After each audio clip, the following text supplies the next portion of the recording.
বাজারে গিয়ে সবজি কিনতে গিয়ে তো মাথায় হাত, এত সবজির দাম কি বলবো। শেষে গাঁটি কচু কিনে নিয়ে বাড়ি ফিরলাম, সাথে চিংড়ি মাছ। তো আজকে গাঁটি কচু দিয়ে চিংড়ি মাছের একটা দুর্দান্ত রেসিপি বানাবো। দেখো, এই চিংড়ি মাছগুলো 20 টাকা করে শ নিয়েছে, 250 গ্রাম 50 টাকা, আর 20 টাকার গাঁটি কচু। তো গাঁটি কচুগুলো ভালো করে ধুয়ে নিয়ে প্রথমে সেদ্ধ করতে বসিয়ে দিলাম। কড়াইতেই সেদ্ধ করছি। দেখো, কড়াইতে সেদ্ধ করতে বসিয়ে দিয়ে অন্য কিছু কাজ ছিল, সেই কাজগুলো সেরে নিলাম। আর গাঁটি কচুটা সেদ্ধ হওয়ার পরে ঠান্ডা জলে দিয়ে ভালো করে ছাড়িয়ে নিলাম। এবার কড়াই বসিয়ে দিয়েছি। কড়াইতে দিয়ে দিলাম বেশ খানিকটা সর্ষের তেল। সর্ষের তেলের পরিমাণটা একটু বেশি পরিমাণে দেব। তো প্রথমে এই দেখো, বেছে রাখা চিংড়ি মাছগুলো আমি ভেজে নিচ্ছি। চিংড়ি মাছের লেজের অংশটা আমি বাদ দিইনি, এটা দেখতে খুবই ভালো লাগে। এবার চিংড়ি মাছগুলো ভাজার পর আরেকটু তেল দিয়ে দিলাম।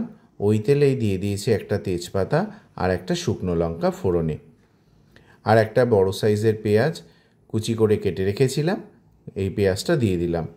দিয়ে হালকা করে ভাজতে থাকবো। এবার এর মধ্যে দিয়ে দিলাম রসুন বাটা। 4-5 কোয়া রসুন ভালো করে শিলনোড়ায় বেটে রেখেছিলাম। আর এই দেখো, এখানে আছে জিরে আর ধনে, আর সাথে রয়েছে সামান্য পরিমাণ আদা।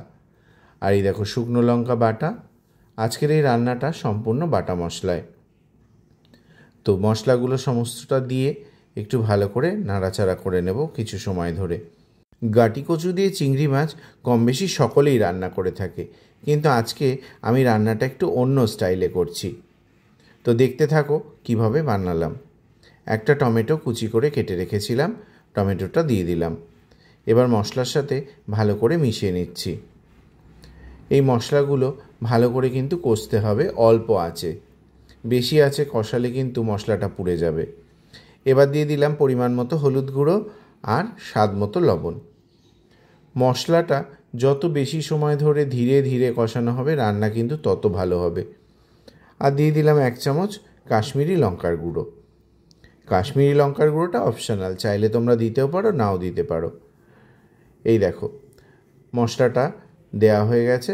এবার একটু কষিয়ে নিচ্ছি কিছু সময়। তো এইভাবে কিছু সময় ধরে কষিয়ে নেওয়ার পর সেদ্ধ করা গাঁটি কচুটা দিয়ে দিচ্ছি। কচুগুলো এত ভালো হবে আমি বুঝতে পারিনি। সেদ্ধ করার পর মোমের মতো কিন্তু গলে গেছে। এবার এই কচুটা দিয়ে আরও কিছু সময় ধরে ভালো করে কষিয়ে নেব। যত ভালো কষানো হয় রান্না কিন্তু তত ভালো হয়। এবার দেখো, ভেজে রাখা চিংড়ি মাছটা দিয়ে দিলাম। তো এইভাবে কষিয়ে নেব বেশ কিছু সময় ধরে। রান্নাটা কিন্তু একটা ধৈর্যের জিনিস।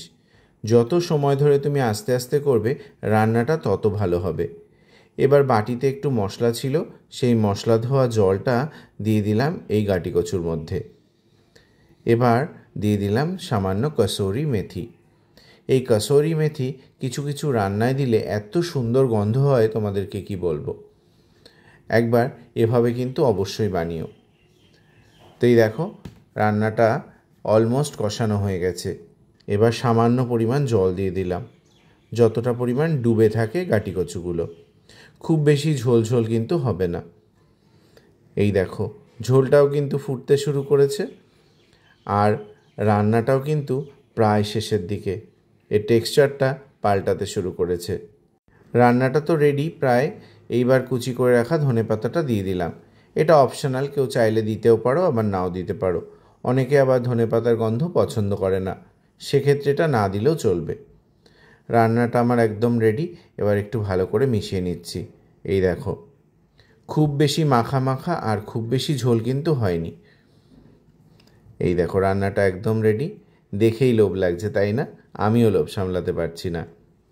এবার সার্ভ করে নিচ্ছি। গাঁটি কচুর তরকারি দিয়ে গরম গরম ভাত, আর সাথে একটু লেবু, আর কিছুই লাগে না। দুপুরের খাবার কিন্তু এই এক তরকারিতেই উঠে যায়। এবার একটু টেস্ট করে দেখে নেব কেমন হয়েছে। ভিডিওটা তোমাদের কেমন লাগলো অবশ্যই কিন্তু কমেন্টসে জানিও। তা আবার দেখা হবে পরবর্তী একটা ভিডিওতে।